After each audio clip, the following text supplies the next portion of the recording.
Yang tidak bisa dinikahi selama-lamanya ini ada satu, yaitu mahram atau muhrim.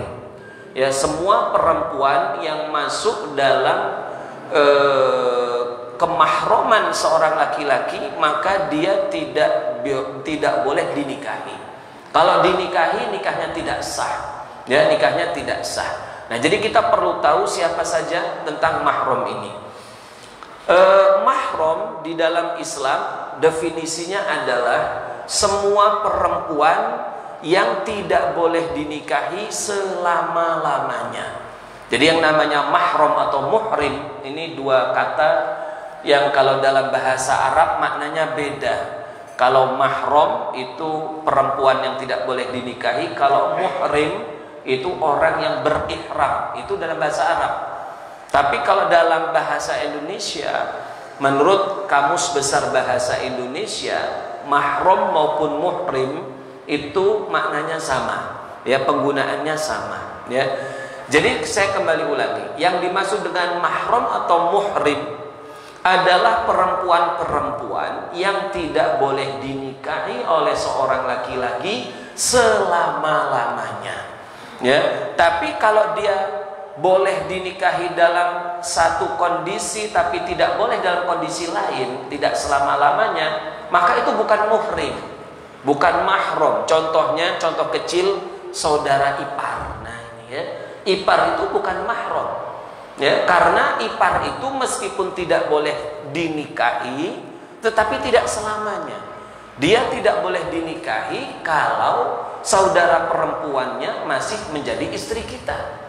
Tapi kalau sudah tidak lagi menjadi istri kita, baik berpisah karena cerai atau berpisah karena meninggal, maka saudara ipar itu boleh dinikahi. Maka ipar itu bukan termasuk mahram, ya.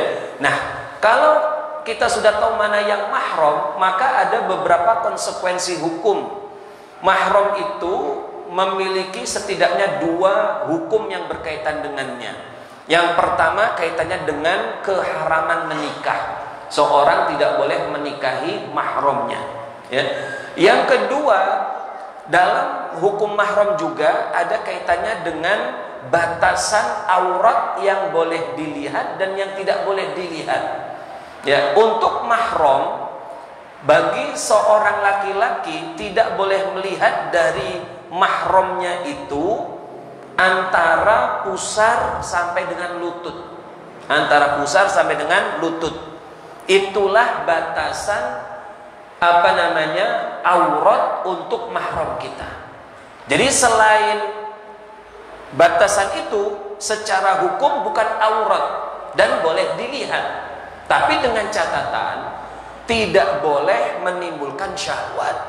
Ya, karena larangan memandang orang lain atau benda lain itu syaratnya satu, benda tersebut bukan aurat. Yang kedua, satu, benda tersebut adalah aurat sehingga tidak boleh dilihat. Yang kedua, benda tersebut bukan aurat tapi menimbulkan hasrat seksual. Maka dengan dua alasan itu kita tidak boleh memandang benda tersebut. Misalnya ada aurat perempuan dari, misalnya ada perempuan asing tersingkap rambutnya. Rambut itu aurat bukan untuk perempuan asing. Aurat, ya. Boleh nggak kita melihat aurat rambut perempuan asing itu? Tidak boleh, meskipun tidak ada hasrat. Ya, meskipun misalnya perempuan itu dikatakan ulama sudah tua renta, atau perempuan itu mohon maaf fisiknya jelek secara rupanya, nggak menimbulkan hasrat sama sekali, tetap tidak boleh dilihat meskipun tidak ada hasrat, selama itu aurat. Nah, kalau yang bukan aurat boleh dilihat, tapi tidak boleh termasuk benda-benda yang bisa menimbulkan hasrat. Kalau yang bisa menimbulkan hasrat tidak boleh dilihat. Ya, misalnya tadi itu mahram kita yang aurat itu antara pusar sampai dengan lutut. Berarti betis bukan aurat dan pusar ke atas bukan aurat. Tetapi kalau misalnya kita melihat salah satu bagian tersebut khawatir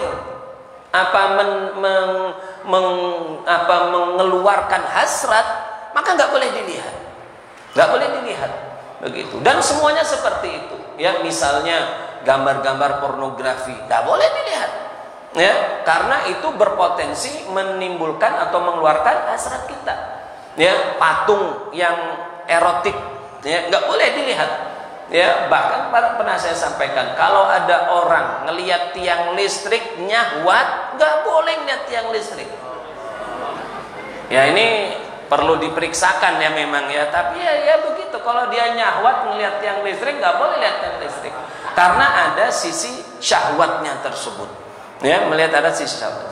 Nah, jadi terhadap mahram, kalau misalnya kita punya kakak, punya adik sedang menyusui anaknya, kelihatan lehernya, sedikit dari dadanya, kalau sekilas-sekilas saja nggak ada masalah, meski itu bukan aurat bagi kita yang mahram.